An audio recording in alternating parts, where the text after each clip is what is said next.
Bueno, buenas tardes. Estamos acá reunidos para iniciar las actividades del Instituto Noroeste de la Academia Nacional de Derecho y Ciencias Sociales de Córdoba, con la presencia del doctor Javier Ariascau, que es el representante en la sede Jujuy, y tenemos el honor de que nos inaugura este ciclo de charlas jurídicas el presidente del Instituto Noroeste, el doctor Juan Carlos Veiga, que desde Tucumán se está conectando y también nos va a ilustrar sobre un tema muy interesante que es la ley de sociedades.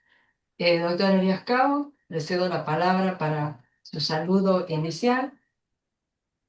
Gracias, Hilda. Buenas tardes para todos. Bienvenidos a este nuevo encuentro que inicia el ciclo académico de la sede Jujuy del Instituto Noroeste, que es un espacio de divulgación científica donde a través de los miembros del instituto y de miembros invitados, la intención es posibilitar a todos que tengan acceso a las nuevas investigaciones, las nuevas líneas de proyectos académicos que se están desarrollando en el país y en el mundo, los proyectos de, por ejemplo, de reforma o cambios legislativos.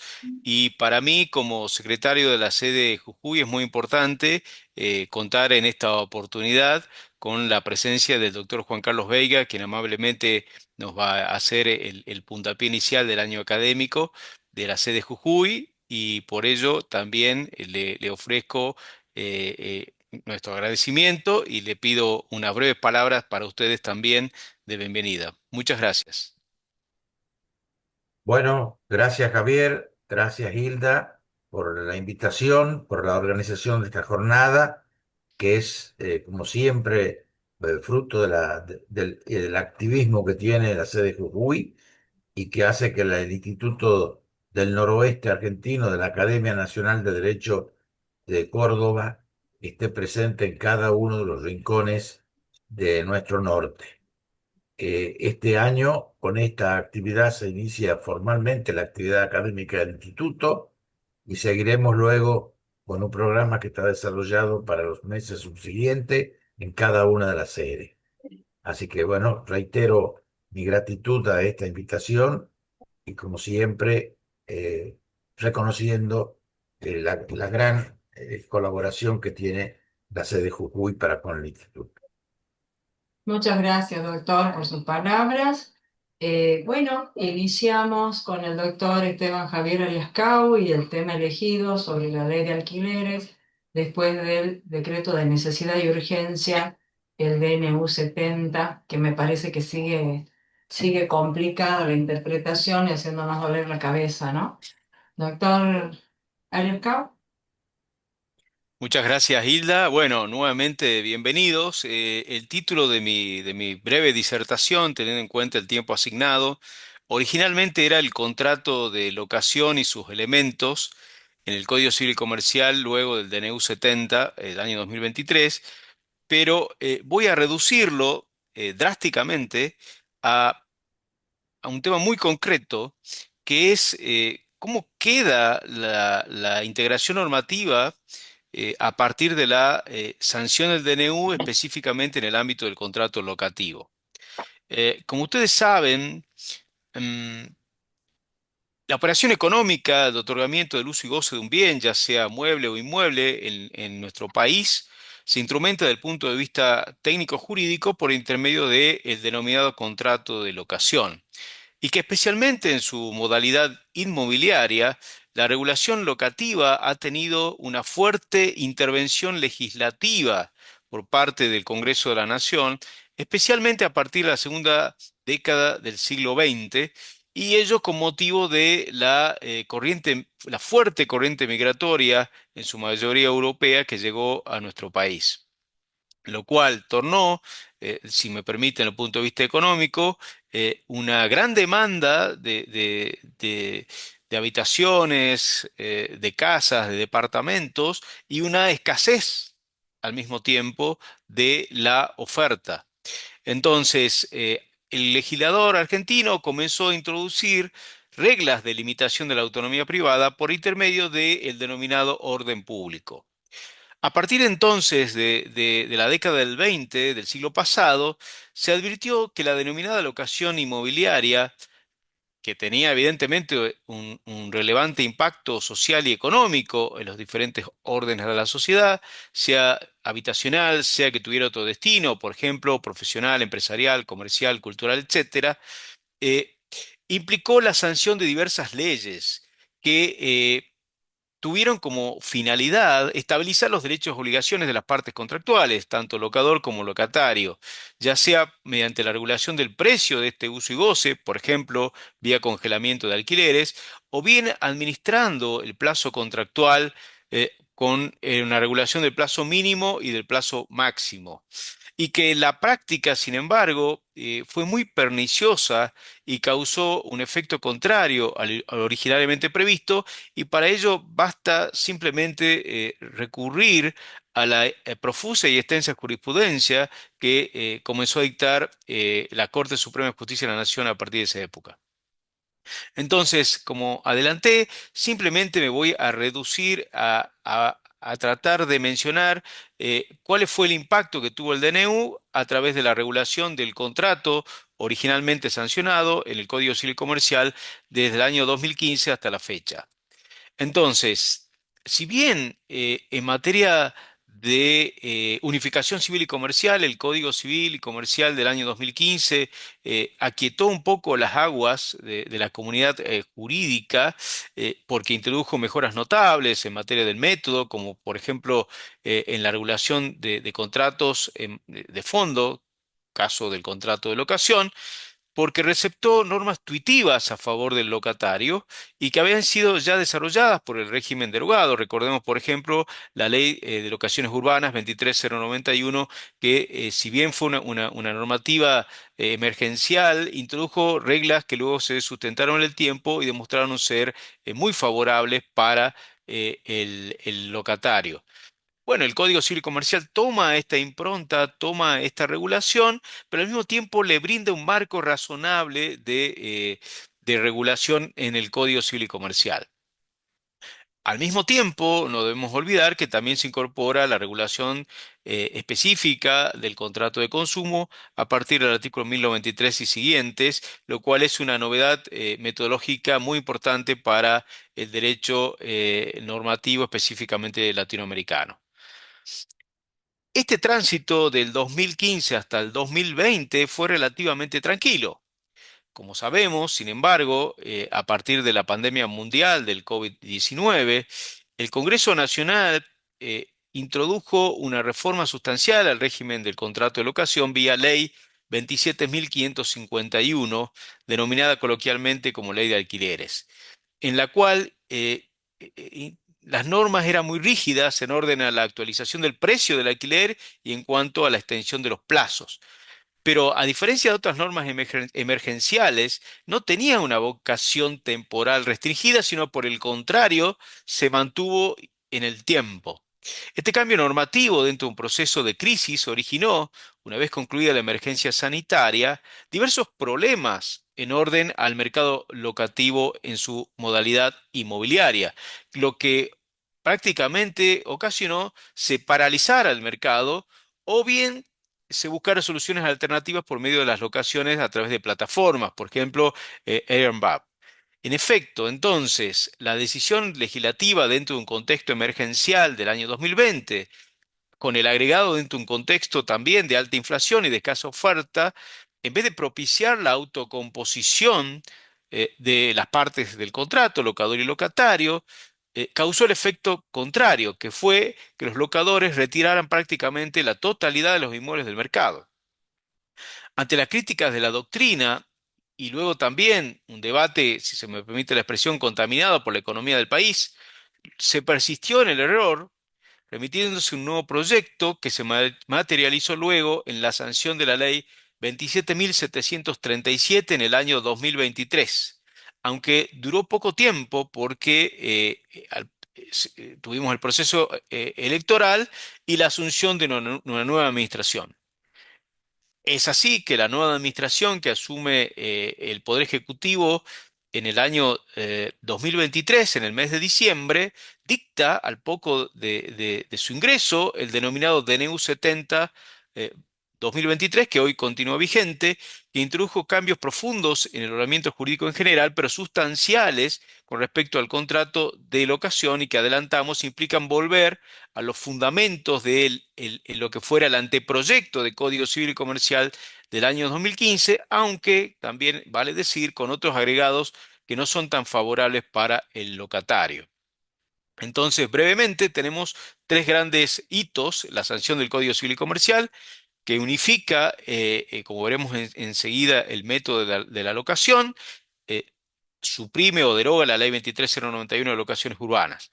Transcurren 5 años, el segundo granito, la ley de alquileres 27.551, que vuelve a la técnica de tener un régimen legal en el Código Civil y Comercial y un complementario en la ley 27.551, una reforma posterior del año 2023 mediante la ley 73737.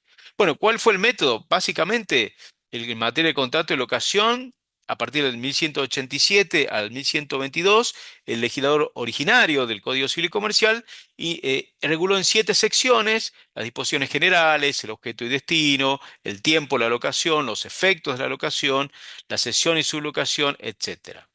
Este régimen era muy favorable para ambas partes del contrato porque dentro de un marco razonable de libertad permitía también, con base en el orden público protectorio, tutelar los derechos del locatario, específicamente cuando se configurara o se celebrara un contrato de locación de consumo.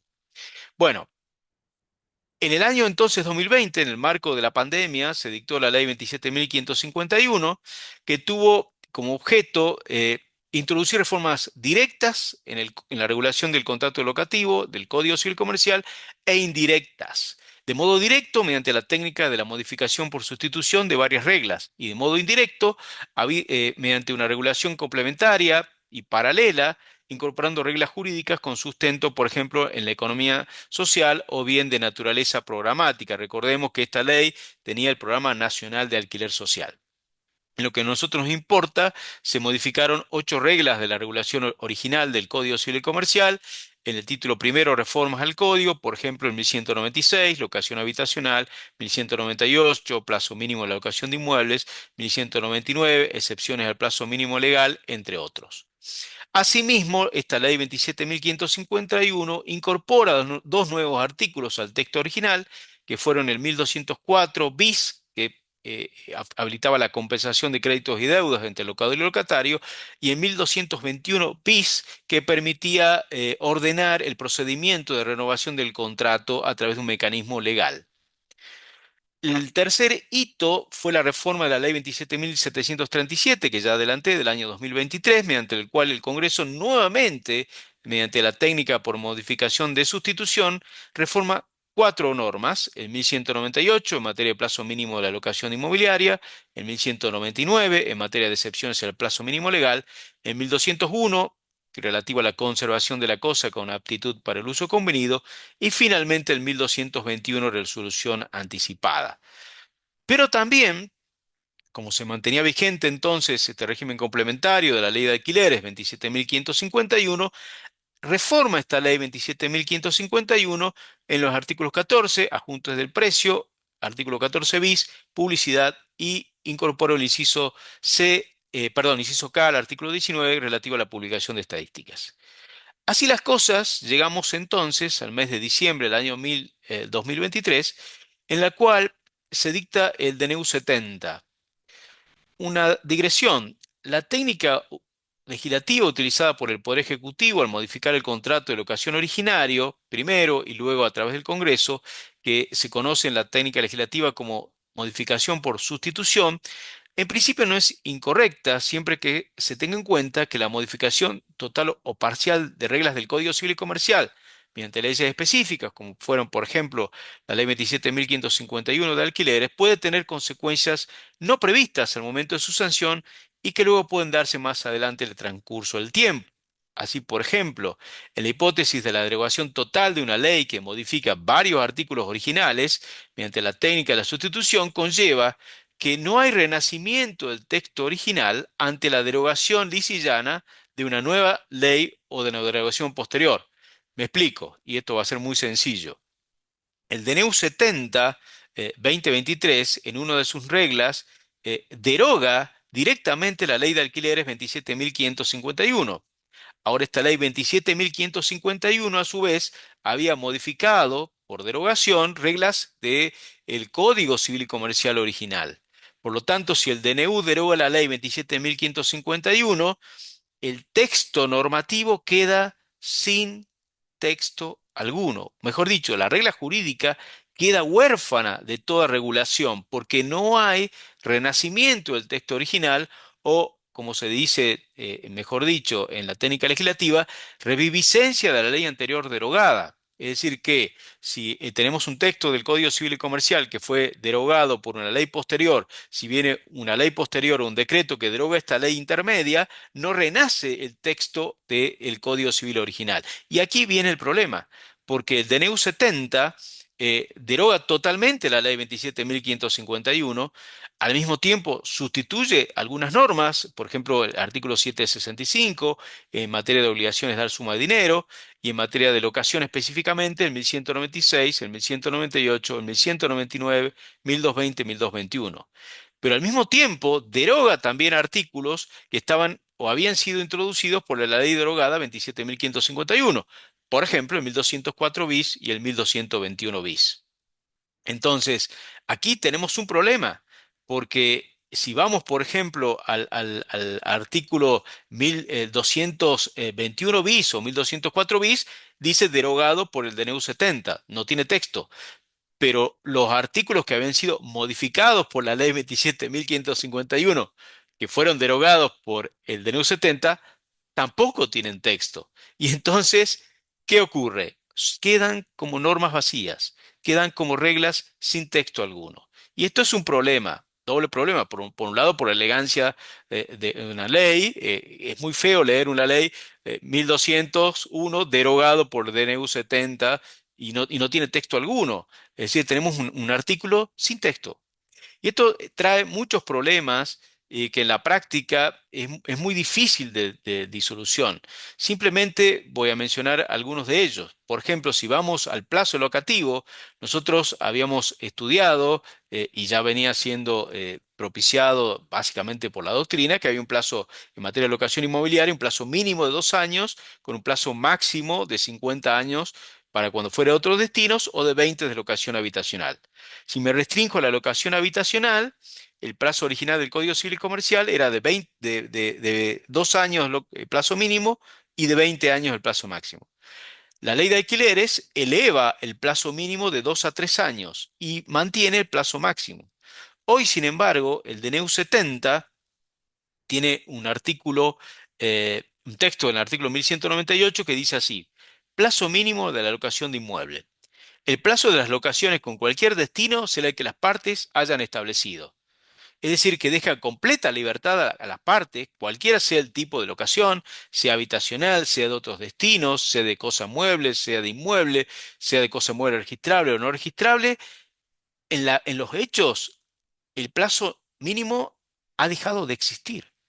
Sin embargo, el epígrafe dice plazo mínimo de la locación de inmueble. Continúa la norma. En caso de que no se haya establecido plazo, inciso 1, en los casos de locación temporal, se estará al que establezca los usos y costumbres del lugar donde se asiente el inmueble locado.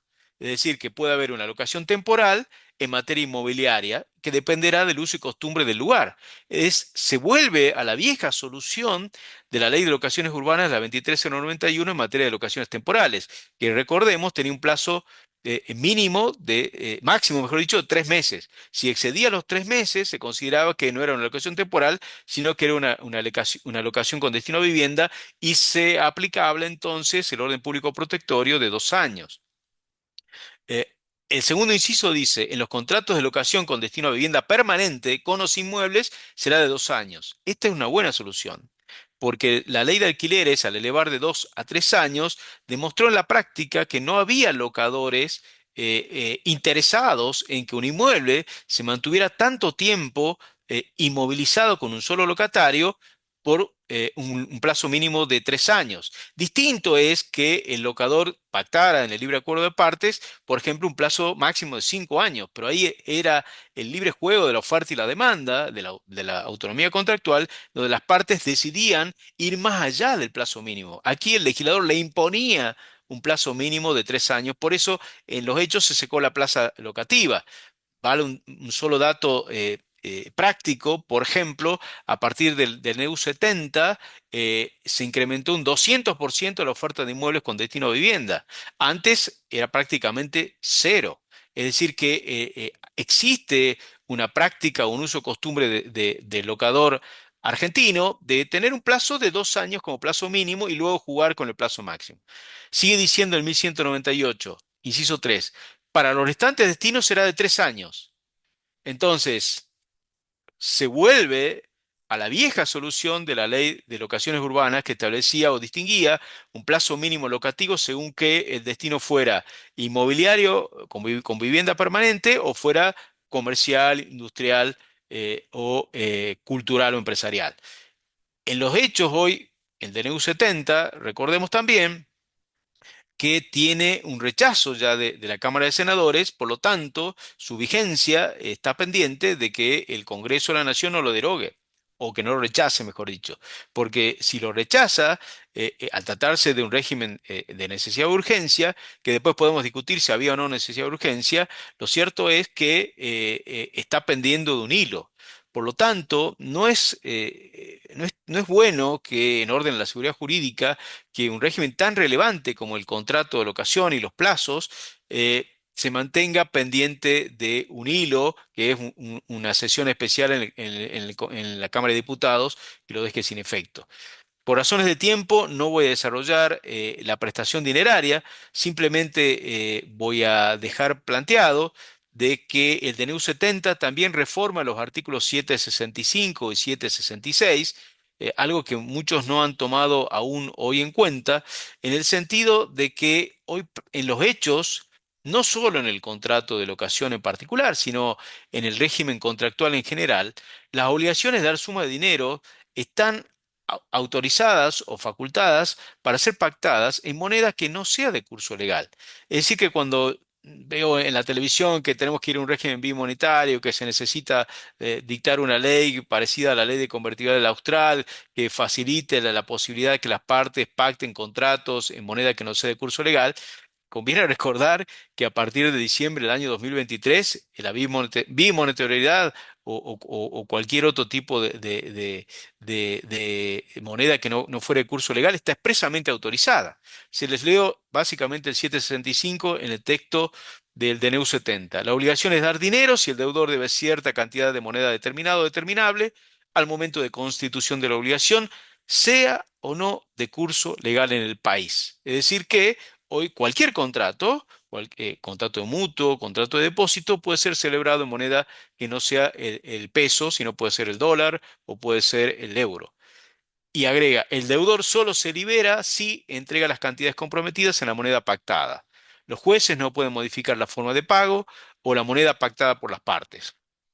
Con independencia entonces de que no me gusta que se haya reformado el Código Civil y Comercial por un decreto de necesidad de urgencia, lo cierto es que hoy todos los contratos en general y el contrato de locación en particular puede ser pactado en una moneda que no sea de curso legal. Hay muchas preguntas que surgen al respecto, pero por razones de tiempo las declino de responder. Muchas gracias y muy amables por su atención. Muchas gracias, doctor Esteban Javier Erescau. El tema sí es muy interesante y puede ampliarse en todos sus aspectos. No sé si los asistentes tienen alguna consulta, alguna pregunta, pueden activar su micrófono y directamente participar y hacer consultas.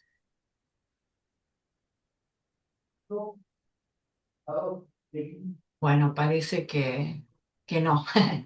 Eh, Mejor. Bueno, continuamos entonces con el doctor Juan Carlos Veiga y su tema, que también es de interés. Así que cuando usted disponga, doctor, escuchamos. Bien, buenas tardes nuevamente.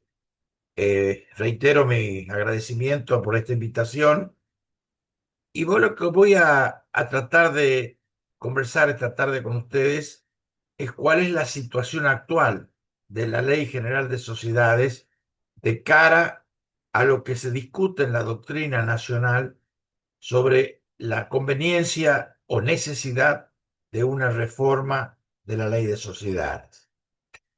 En realidad, esto responde a un movimiento que va más allá de la legislación argentina, porque desde que el proyecto de societas europeas en 1970 y luego las directivas y reglamentos vinculados al derecho societario que acompañaron el proyecto de estatuto de la Sociedad Privada Europea en el 2008, la propuesta de directiva sobre unión de personas en el 2014 y los informes sobre la aplicación de la Carta Europea de Pequeña y Mediana Empresa y las directivas del año 2017 sobre distintos aspectos del derecho societario europeo, hasta los planes de acción que llegan hasta el año 2020, han evidenciado y puesto de manifiesto una necesidad de actualización y de renovación gradual y completa en la regulación comunitaria europea del régimen de sociedades comerciales. Y así, luego de estas palancas o de estos impulsos derivados de la Unión Europea, cada uno de los países que la integra fueron dando respuesta a esa petición. En Francia, por ejemplo, con la Sociedad por Acciones Simplificada, aquel primer impulso a la SAS que recibiera desde el derecho francés y que luego se transmitiera a Latinoamérica y que finalmente en el año 2017 se consagrara también en la Argentina. Las pequeñas sociedades por acciones de Alemania, la desregulación contractiva y la Out Act en el Reino Unido, la reforma y flexibilización de las sociedades de responsabilidad limitada en España, todo esto fue generando un movimiento en respuesta a la necesidad de plantear si el derecho societario estaba en camino a una reforma, a una reinterpretación de sus normas o a un proceso mucho mayor que es el de cambio general del régimen societario. ¿Cómo se había desarrollado en nuestro país la vigencia de la Ley de Sociedades Comerciales?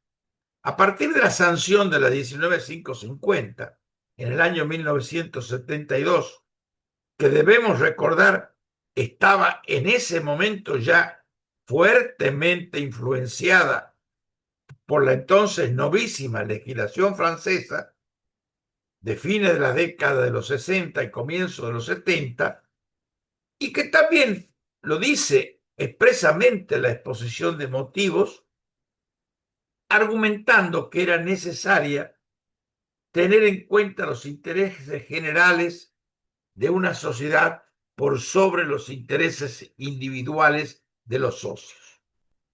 Cuando la sociedad entonces alcanza una determinada dimensión en razón de la importancia de su capital, en razón de la influencia económica social que ejerce ese poder económico, en razón que excede el interés individual de los titulares del capital y los límites del ámbito físico en que están establecidos, impone entonces una reacción por parte del Estado que se considera en el deber de vigilar permanentemente que se cumplan las normas para el funcionamiento de la sociedad. Esto es lo que da impulso a la sanción de la 19550 en 1972. La exigencia de conformidad administrativa por parte del Poder Ejecutivo para las sociedades anónimas fue una clara evidencia de lo que estoy explicando. Y esto generó entonces, y a lo largo de los años y de las décadas, interpretaciones en la doctrina y entre los propios miembros de la comisión redactora del proyecto que luego se sancionara en el 72. El sistema normativo que incorporaba en reemplazo de la autorización gubernamental esta conformidad administrativa por parte del Ejecutivo ya estaba presente en el Código francés del decimonónico, pese a contemplar la posibilidad de revisión judicial, y no obstante ello, no logró evitar un exagerado protagonismo del organismo registrador. Y esto también se trasladó a nuestro derecho. Entonces, esto significó en puridad una restricción a la libertad contractual como resultado de una excesiva normativa regulatoria por parte de la entidad de control o de registración que alteraba ese principio de subsidiariedad del Estado frente a la iniciativa empresaria y que no garantizaba la inexistencia de ilícitos societarios. El activismo normativo que desarrollaron los entes de control administrativo generó fuertes críticas en la doctrina nacional y también, por qué no decirlo, contradicciones en razón de los ámbitos de competencia jurisdiccional en un país federal como el nuestro. Los organismos de registración de la capital no tenían, más allá del ámbito jurisdiccional de la capital federal, vigencia sobre las distintas jurisdicciones provinciales. Y entonces quedó librado el régimen normativo de contralor y registración a cada uno de los distritos jurisdiccionales de las provincias. La ley de sociedades comerciales tuvo su primera reforma, esta de 1972, recién en el año 2000, por la ley 22.903 en el año 1983.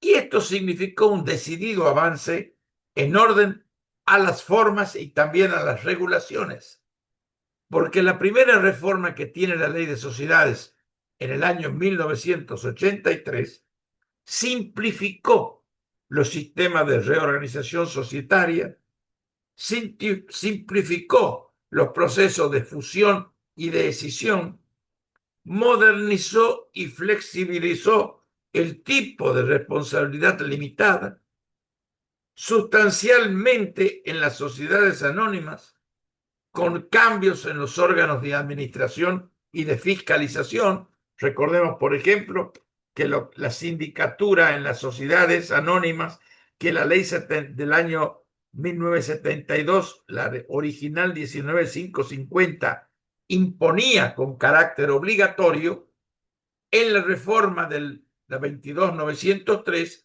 lo deja optativo para las sociedades cerradas, permaneciendo obligatorias para las sociedades cotizadas.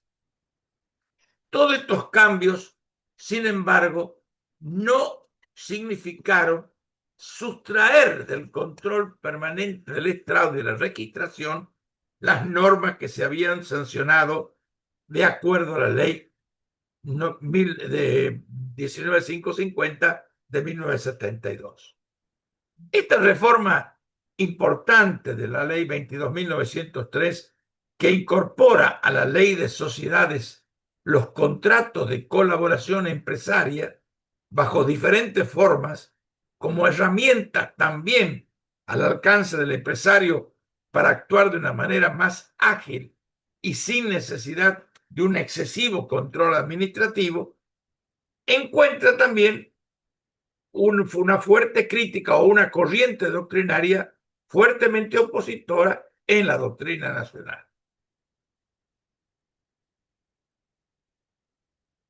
Si bien esta reforma significó un avance, no se apartó del sistema reglamentarista, ni tampoco abrió cauce a la posibilidad de avanzar hacia una mayor libertad de contratación societaria, pero sí tuvo la virtud de poner nuevamente la cuestión en debate y de ofrecer al menos alternativas para que el empresario reclamara una mayor libertad contractual. Es bueno recordar que en aquella primera conferencia internacional de unificación del derecho privado, cuando nadie hablaba de la unificación de los códigos civil y comercial, en 1987, en Tucumán precisamente, Sergio Lepera expresaba, y lo voy a leer para ser muy fiel a lo que decía en ese momento el profesor Lepera. Él pedía que las sociedades se abrieran a un régimen más libertario y que no estuvieran separadas del derecho privado. Él decía que que las sociedades comerciales, separadas del ámbito del derecho privado, encerrado en una cápsula propia, como es el derecho de sociedades, corría el riesgo de ser lentamente penetrada por el derecho público y convertirse el derecho administrativo en una colección de reglas sobre el ejercicio del poder de policía y en el derecho fundamentalmente represivo. Entonces, esa advertencia de Lepera luego encuentra, a partir de un momento decisivo en la legislación argentina, una respuesta a esa inquietud y a ese pedido. ¿Y cuál fue ese momento decisivo para que la ley de sociedades comerciales tuviera un comienzo de reinterpretación de sus normas? Eso fue lo que hoy están ustedes compartiendo en esta mesa panel con la celebración de los 10 años de vigencia del Código Civil y Comercial, que se cumplirá el 1 de agosto del 2025. Ese 1 de agosto del 2015, el nuevo Código Civil y Comercial marcaba un hito importante en las instituciones del derecho argentino. Ese día entró en vigencia el nuevo Código Civil y Comercial, que dejaba atrás más de 150 años de vigencia de un código inspirado en el saber y en la pluma de Dalmacio Vélez Arfiel y de Eduardo Acevedo, allá por comienzos de la primera mitad del siglo XIX. La ley que sanciona la unificación de los códigos, la 26.994, dejó subsistente gran parte de la legislación comercial no incorporada al viejo Código de Comercio y que estaba legislada en distintas leyes, incorporadas algunas y otras no a esa codificación. La ley de sociedades, la ley de concurso, la ley de seguro, la ley de transferencia de fondos de comercio, la ley de Warren, entre otras, pero introdujo modificaciones de importancia en una ley, en la ley de sociedades. Ese código civil y comercial unificado significó una bisagra en la interpretación de la sociedad comercial y acompañó además esa ley 26.994 un digesto de reformas de la ley de sociedades comerciales que a partir de ese momento pasó a llamarse Ley General de Sociedades. La ley 19.550, que a partir de ese momento se llama Ley General de Sociedades, comienza a dar respuesta a aquel reclamo de mayoría de la doctrina nacional de otorgar una mayor autonomía contractual. Y así lo expresaba, por ejemplo, el maestro Alegría, que en su incorporación a la Academia Peruana de Derecho verificaba entonces la apertura liberal del derecho societario que marchaba detrás de la bandera de la autonomía privada. ¿Pero por qué le daba al derecho societario esta reinterpretación el Código Civil y Comercial? Porque este era también el principio que gobernaba la reforma al Código Civil y Comercial en cuanto a la estructura de las instituciones de la materia, del derecho privado. Esa mayor libertad contractual que está expresada no solamente en los principios liminares que trae el Código, sino también a lo largo de su recorrido, es trasladado al derecho propio, al derecho societario, a través de la reforma de la ley de sociedad. Si bien en una de las reformas fue la derogación del control de legalidad, la doctrina aún permanece dividida en cuanto a que si dicho control en la Constitución societaria permanece o no intacto con respecto a la ley 19550. Es decir, los organismos administrativos que otorgan la conformidad administrativa dejaban de tener el control de legalidad. ¿Por qué? Porque aquel artículo 150 del Código Civil y Comercial nuevo preveía ya de manera general para todas las personas jurídicas el régimen legal al cual debían estar sometidos, como normas imperativas. De manera tal que a partir de allí, y dejando de lado lo ponderable que puede significar esta cuestión, importantes reformas se introducían a través de la 26994. Por ejemplo, la primera de importancia o quizás de mayor resonancia, la sanción y admisión en el derecho societario argentino de las sociedades anónimas unipersonales, que luego tuvieron una reforma por la ley 27290, porque se habían apartado un poco del texto que había propuesto aquella comisión que elaboró puntualmente la reforma de la 26994 y que integraban los doctores Manóvil, Reutemann y Richard. Otra incorporación importante es el nuevo sistema para la registración como toma de razón por parte de los organismos de registración, dejando de lado el control de legalidad que permanecía reservado para la sede jurisdiccional. Otra incorporación importante que tradujo quizá junto con la de las sociedades unipersonales, la de mayor resonancia, la admisibilidad de las sociedades atípicas dentro del código, lo que se llama la sección cuarta de la ley de sociedad. Es decir, la falta de sujeción a un tipo societario ya no tenía como sanción la nulidad, sino que le causaba efecto jurídico y determinaba un régimen propio adecuado para ese tipo de sociedad.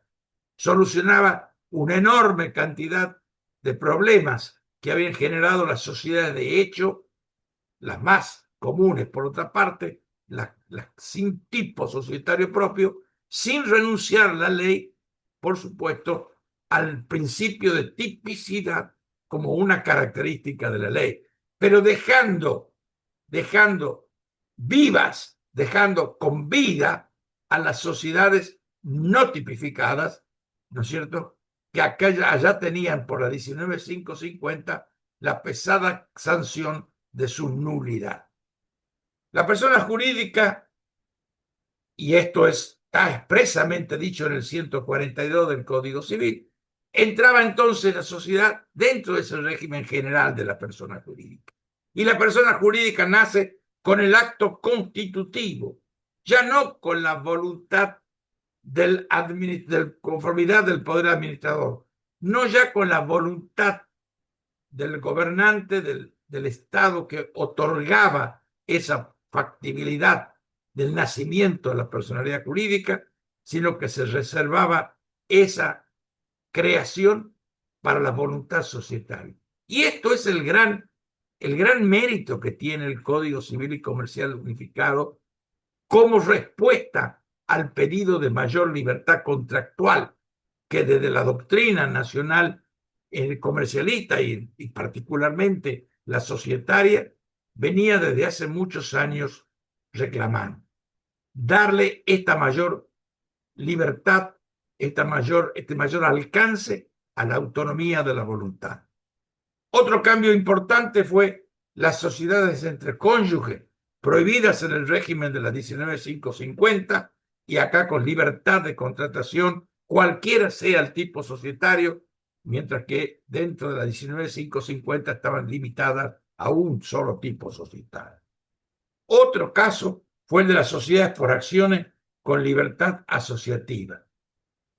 La ley, en su reforma también del Código Civil y Comercial, aquellas normas que se habían incorporado en la 19.550, fruto del momento especial que vivía el país en 1983, cuando se sanciona la reforma de la 19.550, incorporando a los contratos de colaboración empresaria, que nunca dejaron de ser contratos dentro de una ley de sociedades, algo que un injerto, que recién bien decía Javier, los defectos y problemas que causa la mala técnica legislativa.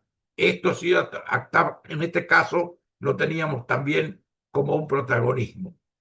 La mala técnica legislativa de incorporar contratos que en aquel momento eran una solución para el reclamo del empresariado que quería formas menos rígidas en la contratación societaria, acá se solucionaron ubicándolas en el lugar exacto donde tienen que estar, es decir, dentro de los contratos, bajo lo que se llaman los contratos o la forma de contratos asociativos, pero apartándolo o sacándolo de la ley de sociedades.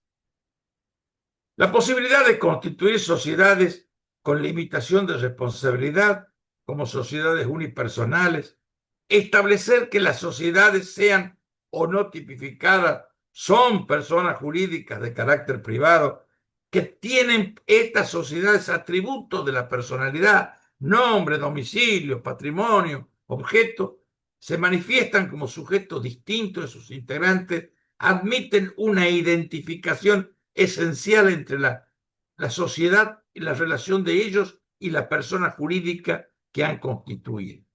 Todo esto, este enjambre de relaciones jurídicas que estaban previstos dentro de lo que la doctrina nacional llamaba la necesidad de reinterpretación de la ley de sociedades comerciales, venía a tener respuesta indirectamente desde la sanción de unificación de los códigos civil y comercial.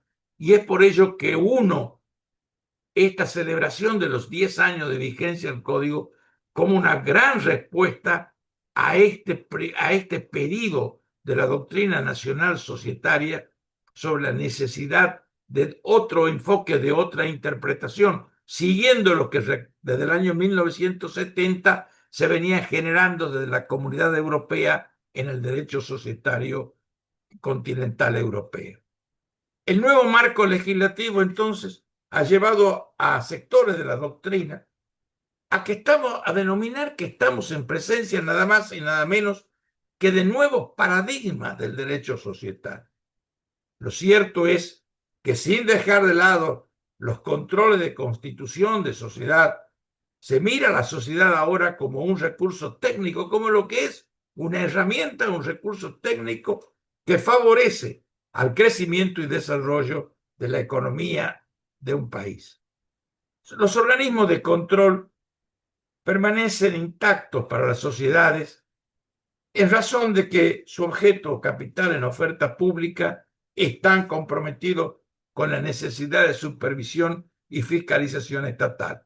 Me estoy refiriendo a las sociedades abiertas o cotizadas, a donde allí ciertamente y sin ningún reparo, la presencia del control es indispensable por parte del Estado. Seguramente los problemas que se derivan de los ilícitos societarios, la desigualdad social que reconocen como fuente hechos ajenos a la normativa societaria, siempre ha procurado generar instrumentos y normas de control. Pero esto no ha significado la solución a los ilícitos. El ilícito societario puede existir, haya o no control, con mayor o menor autonomía de la voluntad expresada contractualmente en ese contrato de sociedad. Y a este gran impulso, a esta apertura, a esto que ha significado un volver a la realidad de lo que la empresa necesita por parte de la sanción del Código Civil y Comercial y la reforma de la Ley de Sociedades en la 26.994, se unió prontamente, un año y medio después, la sanción de la ley 27349, la ley de sociedades por acciones simplificadas, donde, si bien está dentro de una ley que contempla otros tipos de institutos también de financiamiento de la empresa y de desarrollo empresario, este tipo societario nuevo, la sociedad por acciones simplificadas, significó, por una parte, el mejor exponente de esa reforma de la ley 19.550 y de la unificación de los códigos civil y comercial, porque expresa la libertad contractual en su máxima manifestación. En la SAS es donde queda manifestada en plenitud esa reforma inspiradora que traía aparejada la reforma de la ley 26.994 y las de las normas del Código Civil y Comercial. Allí en la SAS se refleja lo que el 150 del Código Civil y Comercial dejaba establecido, es decir, la posibilidad, la necesidad de que los socios cuenten con una mayor autonomía de la voluntad al momento de que crear sus disposiciones para el ente que están creando. Este último paso de reforma que ha dado el derecho societario argentino con la sanción de la 27349, dictada en un marco que impulsa y favorece al emprendedor, pero también al pequeño y mediano empresario, a quien estaba dirigida fundamentalmente, según lo dice la expresión de motivo y surge del texto de la ley, reconoce tres ejes dentro de esta norma fundamentales para cumplir con el objetivo que expresa la exposición de motivo. El primero es el rol del Estado y las disposiciones generales. El segundo es el financiamiento de los emprendedores o de las pequeñas y medianas empresas. Y el tercero, finalmente, esta herramienta que significó la SAS, la Sociedad por Acciones Simplificadas, incorporadas a la Ley General de Sociedades, si bien no está incorporada técnicamente en la 19.550, hoy 26.994 reformada, sino incorporada porque en el cuerpo normativo autónomo que tiene la nueva empresa, esencialmente dirigida a los emprendedores y pequeños y medianos empresarios, pero ofreciendo la posibilidad de un nuevo tipo societario en la organización, con una normativa mucho más flexible, más dinámica y sustancialmente con plazos mucho más abreviados.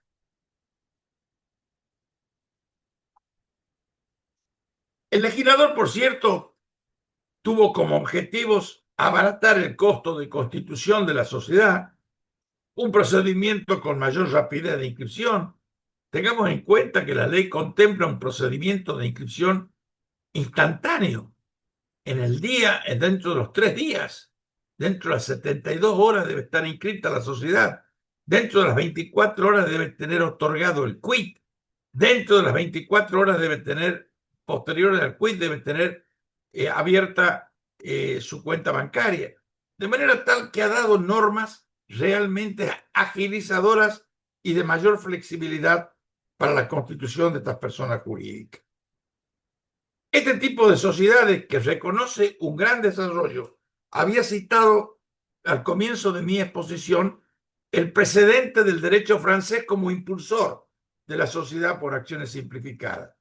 Pero es que la verdad que en todo el mundo se ha difundido y se ha expandido el uso de este tipo societario con un éxito indiscutido y en algunos casos con uso excluyente. Tenemos hecho una estadística de lo que ha significado en el noroeste argentino, la SAS, donde prácticamente ha dejado de lado a la constitución de sociedades anónimas y de SRL, hoy minoritarias, frente al número de sociedades por acciones simplificadas en Tucumán, Salta, Jujuy, Catamarca y Santiago del Estero. Este tipo societario avala el reclamo empresarial de resistencia a tipos sociales mucho más complejos, esquematizados, excesivamente regulados y que van quedando reservados para otro tipo de sociedad. ¿Por qué?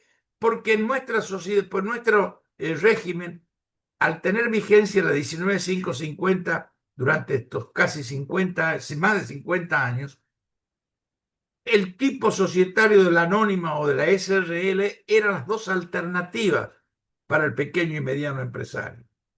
Y ambas sin distinción de la capacidad o del tamaño de la empresa. Es decir, una gran empresa, como podríamos decir, una automotriz, cadenas de supermercado, metalúrgicas, siderúrgicas, petroleras, tenían el mismo régimen una anónima que es dueña de una empresa provincial chica o mediana. Un absurdo. Esta es la gran posibilidad que nos brinda hoy la SAS a través de su nueva legislación. Todo esto reconoce como antecedentes, dije, aquel inicio de la legislación francesa de 1994, con dos variantes según eran unipersonal o de múltiples accionistas. España la sanciona en el 2003, estructurando bajo el tipo de sociedad de responsabilidad limitada a las SAS. Alemania lo hace aplicando la sociedad de familia con aplicación supletoria de las normas del Código Civil, de la Ley de Sociedades. Colombia dicta en el año 2008 con un gran éxito y hasta el 2011 tiene constituido el 90% de las sociedades son sociedades por acciones simplificadas. México, Chile, todos ellos antecedentes y, por cierto, fuentes de la ley 27349 de Argentina. Entonces, el modelo que ha sancionado el legislador argentino, si bien no es un modelo que signifique una copia textual de ningún tipo social de carácter en especial, es para el derecho argentino un tipo híbrido que combina elementos de las sociedades anónimas y de las sociedades de responsabilidad limitada y que da entonces este doble matiz de sociedad por acciones y sociedad personal a quienes lo quieren utilizar. Es un tipo, sin ninguna duda, un tipo societario superador de las sociedades anónimas unipersonales, ya que es más sencillo, menos vigilada, unipersonal, de un único dueño y solo responde por la integración del capital. Estas características la hacen favorecedoras del éxito que han tenido. Pero hasta acá llegamos con esta legislación del año 2017. Pero en el año 2019 se produce otro hecho significativo dentro de la materia societaria. El Poder Ejecutivo designa una comisión para elaborar un nuevo proyecto de reforma de la Ley de Sociedades. Y el nuevo proyecto que esta comisión de juristas elabora dentro del Senado de la Nación presenta un proyecto de reforma integral de la Ley de Sociedades, proponiendo una modernización del derecho societario sobre la base de un proyecto que ya habían elaborado en el año 2005 la comisión integrada por los maestros Vergel, Echeverry y Anaya. ¿Cuáles son las propuestas de reforma de este proyecto del 2019 que no llegó a tener tratamiento legislativo, pero que enseguida voy a referirme por qué es importante? Alguna de las reformas de este anteproyecto es no modificar la estructura vigente hoy de la sociedad, incorporar a las acciones, a la sociedad por acciones simplificadas dentro de la Ley de Sociedades. Hoy recuerden que sigue teniendo vigencia la Ley 27349 por afuera de la Ley de Sociedades. Este anteproyecto de reforma proponía su incorporación como un tipo societario más, tomando las mismas facilidades en el proceso constitutivo, la flexibilidad en las formas para todo el resto de las sociedades anónimas, responsabilidad limitada, siempre por supuesto anónimas cerradas. El proyecto también introduce en esta vigencia la necesidad de flexibilizar los organismos de control, recoge el impacto, esto es muy importante, el impacto de las nuevas tecnologías, porque incorpora la notificación electrónica, el uso de la firma digital, el empleo de las páginas web, las reuniones a distancia en forma telemática, incorpora la publicidad de actos y documentos societarios siguiendo el antecedente del modelo español, donde todas estas comunicaciones se hacen por vía digital. Se le da especial relevancia al deber de actuación de buena fe, siguiendo los principios liminares del Código Civil y Comercial, que se aplican también en materia societaria, por cierto, y de modo adecuado, exigiendo que el interés de la sociedad, lo que entonces llamábamos el interés social, siempre prevalezca sobre el interés individual de los socios, evitando el abuso del derecho, otra de las referencias a los principios liminares del Código Civil y Comercial, y también tratando de atenuar el abuso de la mayoría y la tiranía de las minorías. Esta tensión permanente que en el derecho societario es materia o es causa de tantos conflictos. Esto hace a la seguridad jurídica, a la protección de las personas que integran la sociedad y a la sociedad misma, por supuesto. Otra reforma importante que traía este proyecto era la relación a la solución de controversias por vía de la incorporación de los arbitrajes societarios como forma de solución de conflictos. Es decir, evitar la llegada de los conflictos societarios que se trasladan luego a la empresa con un costo muy alto a la justicia o a los tribunales ordinarios de justicia. El régimen societario tiene que preocuparse por establecer un modo de solución de conflicto o de controversia que implique soluciones rápidas y de economía limitada para las empresas.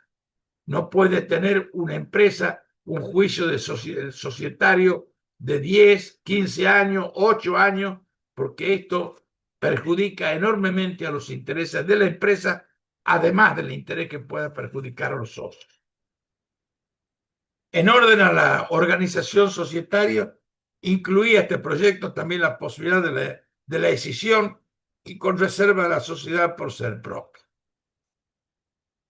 A partir de allí, este proyecto no llega a tener trámite legislativo, viene el cambio de gobierno, este último que estamos transitando, y lo primero que hace el nuevo gobierno en el 2024 es designar una comisión encargada de la reforma de la ley de sociedades. Esta comisión ya ha elaborado un anteproyecto de reforma integral de la ley bajo los principios de reinterpretación y reformulación de conceptos dentro de la ley de sociedades y ha elevado su informe al Ministerio de Justicia de la Nación. No se lo conoce aún, hasta hoy no tiene estado público, pero sí seguramente lo tendrá durante las próximas semanas o los próximos meses, de manera que pueda ser abordado y tratado dentro del Congreso de Derecho Societario que tendremos en septiembre en Tucumán. En conclusión, la realidad de la normativa societaria hoy es que está encaminada ya desde la vigencia y sanción del Código Civil y Comercial Unificado, que muestran que la Ley General de Sociedades tiene una perspectiva contractual fuertemente orientada a favorecer los principios de autonomía de la voluntad, la buena fe, evitar el abuso del derecho, que son en definitiva los nuevos paradigmas del derecho societario y que son los paradigmas del Código Civil y Comercial Unificado. Como consecuencia de ello, y ponderando que las pequeñas y medianas empresas son en realidad las que más contribuyen al Producto Bruto Interno de un país, y en especial en la Argentina, es que los no desarrollados, en vez de ser generadores de un mayor empleo, cabe demandar que la legislación lo favorezca para que las acciones del gobierno se dirijan a fomentar este desarrollo de los emprendedores. Ese espíritu que tenía la exposición de motivos de la 27349 para sancionar la ley de creación de la sociedad por acciones simplificadas debe ser también inspirador de la reforma de un régimen societario moderno flexible y de mayor autonomía a la voluntad. En el universo jurídico societario es cada vez mayor la aceptación de la sociedad unipersonal como persona jurídica privada, aun cuando sean diferentes sus regímenes y regulaciones. Cada país tiene un régimen o una regulación distinta, pero no hay duda que la gran aceptación que tiene la sociedad unipersonal en el mundo occidental se debe a la flexibilidad de sus normas y al régimen de respeto a la autonomía de la voluntad contractual ampliada. El ya antiguo debate sobre la unipersonalidad ha quedado atrás. Hoy está aceptado en nuestra legislación y es momento quizás de perfeccionar el sistema.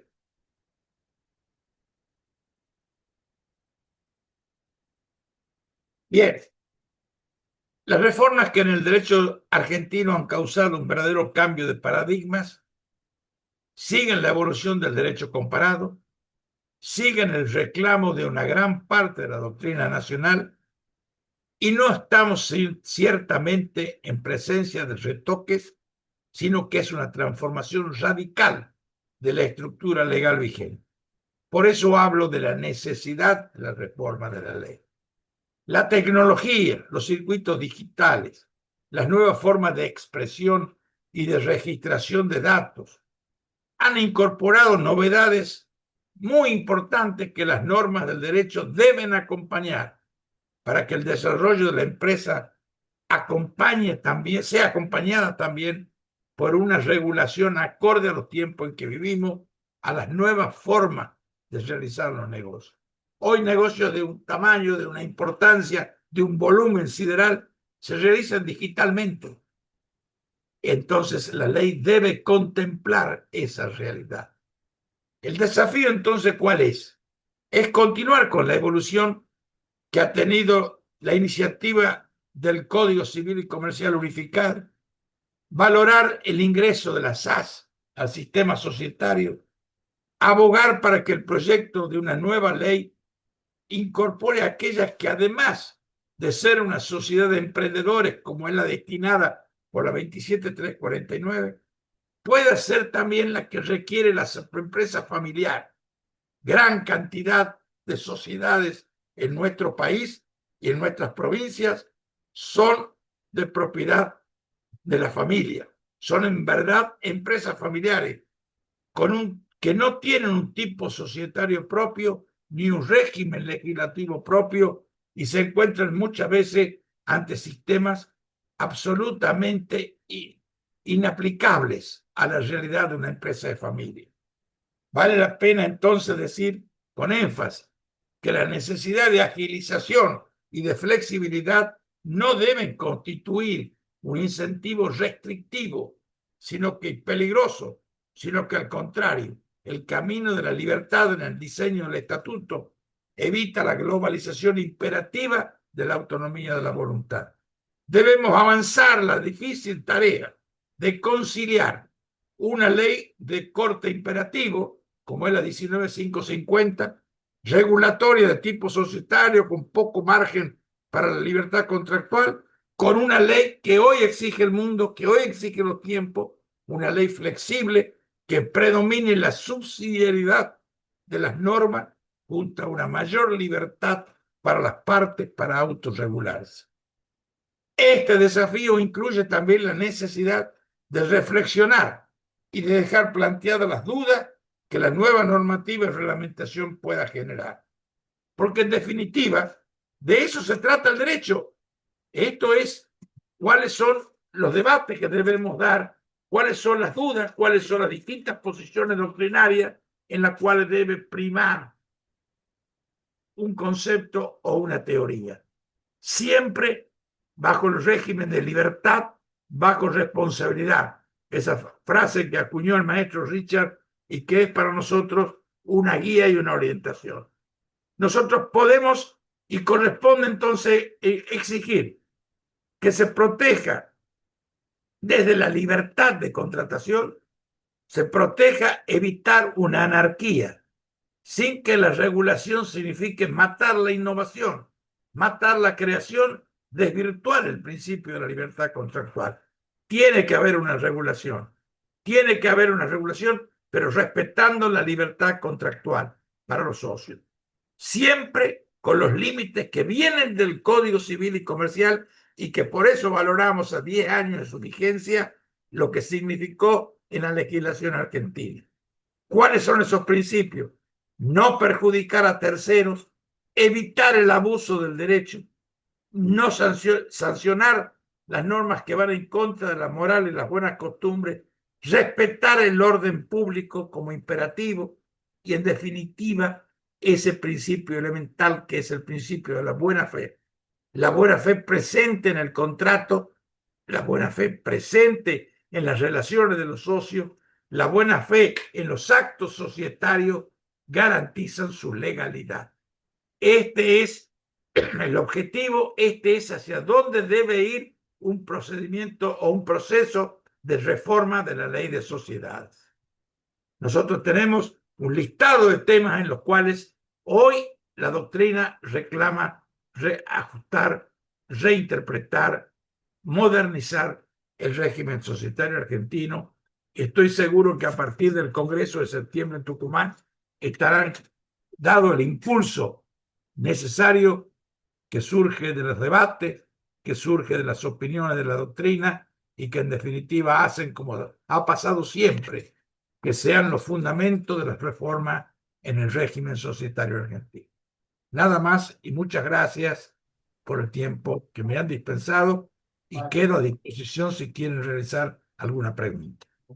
Muchas gracias, doctor, muy completo, su explicación, la verdad que muy actualizada. Y los asistentes, si tienen alguna consulta, pueden activar su micrófono y preguntar, pero la verdad que ha sido una exposición con toda la claridad y la extensión acorde a lo que podemos recibir de usted un viernes a la tarde. Muchas gracias, doctor, por estar ahí enseñándonos como siempre. Al contrario, a su disposición. Bueno, parecería que no hay preguntas. Lo que quiero agregar es, he tomado nota de los asistentes, así que los que necesiten un certificado de asistencia, podemos otorgar un certificado digital. Les voy a pedir que me envíen al correo donde recibieron este enlace para la reunión el nombre completo de cada uno y documentos de identidad para que yo pueda confeccionar y enviar un certificado de asistencia. De parte de la Universidad Católica de Santiago del Estero, la sede Jujuy, tenemos convenio marco con la academia, así que en el marco de ese convenio de la academia y la UCSE es que podemos llevar adelante estas charlas que nos sirven para aprender y que seguiremos en este ciclo, en lo posible cada mes, cada 2 meses, invitando para que todos participen con diferentes temáticas según los expositores. Por mi parte, doctor, muchas gracias por estar, por su disponibilidad y por sus enseñanzas. Gracias a vos, Hilda, muy amable como siempre, un gusto estar con ustedes. Dos instituciones muy queridas, la Academia Nacional de Derecho de Córdoba y la Universidad Católica de Santiago del Estero, en la cual tuve la oportunidad de trabajar durante más de 10 años, creando la Cátedra de Derecho Comercial 1 en esa Facultad de Derecho de la Universidad Católica de Santiago del Estero, muy, muy profundo en mi sentimiento. Así que bueno. Un gusto, como siempre. Gracias, Estamos en el doctor. norte y desde el norte, del interior profundo de la Argentina, estamos siempre dispuestos a trabajar y a darnos la mano para seguir, para que nuestra juventud tenga la posibilidad de crecer, para que nuestra juventud tenga la oportunidad de desarrollarse y de llegar al día de mañana al logro de los objetivos de vida que seguramente en esas mentes tan frescas y lúcidas de los jóvenes anidan día a día. Muchas gracias. Muchas gracias a usted, doctor. Hasta luego todos y buen fin de semana.